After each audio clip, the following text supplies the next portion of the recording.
नांदेड़ में डेंगू का मर्ज काफी तेजी से फैल रहा है। सिर्फ 4 महीनों में 58 मरीज डेंगू से मुतासिर पाए गए।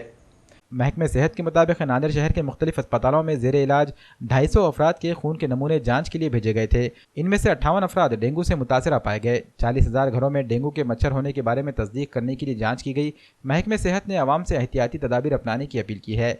महकमे सेहत के अफसरान ने हिदायत की है कि डेंगू से बचने के लिए अपने अपने मकान में साफ सफाई का खुसूसी ख्याल रखें। घर में और घर के अतराफ साफ पानी की जखीरा अंदोजी ना होने दें। नांदेड वाघाळा शहर महानगरपालिकामध्ये आमचे असे एकूण 15 झोन आहे। 15 झोनमध्ये आमचे MPW ANM आणि स्टाफ कार्यरत आहे। त्यामार्फत आम्ही त्या एरियामधलं सर्वे करतो आणि पेशंट जे पॉझिटिव्ह निघाला तर त्याच्या घरी जाऊन आणि आजूबाजूच्या घराला जाऊन आम्ही फॉगिंग वगैरे करतो। तर सध्या स्थितीमध्ये आमच्याकडे 58 पेशंट पॉझिटिव्ह निघालेले आहे। जे शासनाकडून गव्हर्नमेंटचं जे मेडिकल कॉलेज आहे तिथून जे आम्हाला जे यादी प्राप्त झालेली आहे 58ची, त्याला आम्ही तिथं घरी जाऊन त्यांचा सर्वे वगैरे आजूबाजूचे पण करून त्यांना फॉगिंग वगैरे केलेली आहे। इलाज काय सध्या डेंग्यूचे पेशंट पॉझिटिव्ह निघाला तर आम्ही त्याचा ब्लड सॅम्पल घेतो। ब्लड सॅम्पल घेऊन शासनाला पाठवतो त्या तपासणीसाठी। त्याचे 2 प्रकार असतात, एक अलिजार टेस्ट म्हणून असते आणि एक रॅपिड टेस्ट असते।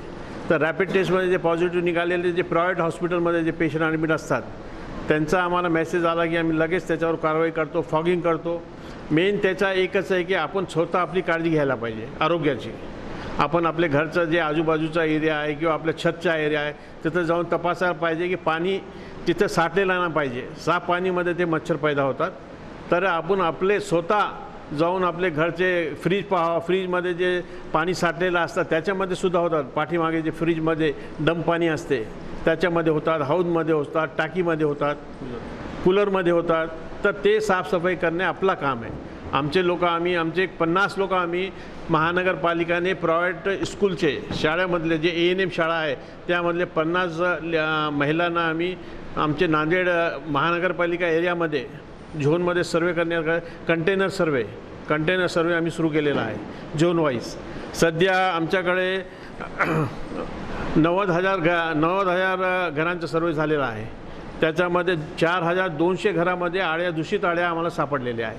त्याच्यावर आम्ही लगेच त्यांना ते रिकामा करून त्याच्यावर जे पावडर वगैरे जे टाकायचं असतं ते आम्ही कार्य केलेलं आहे। सद्यस्थितीला नांदेड जिल्ह्यातच डेंग्यूची साथ वाढलेली आहे। याचं कारण असं आहे की हे यावर्षी बदललेलं दूषित वातावरण। यावर्षी पावसाळा खूप मोठ्या प्रमाणामध्ये पसरला, त्याच्यामुळे आपल्याला जे ब्रीडिंग प्लेसेस असतात कायमस्वरूपी आणि तात्पुरत्या स्वरूपाचे, तर तात्पुरत्या स्वरूपाचे ब्रीडिंग प्लेसेस खूप मोठ्या प्रमाणात वाढले।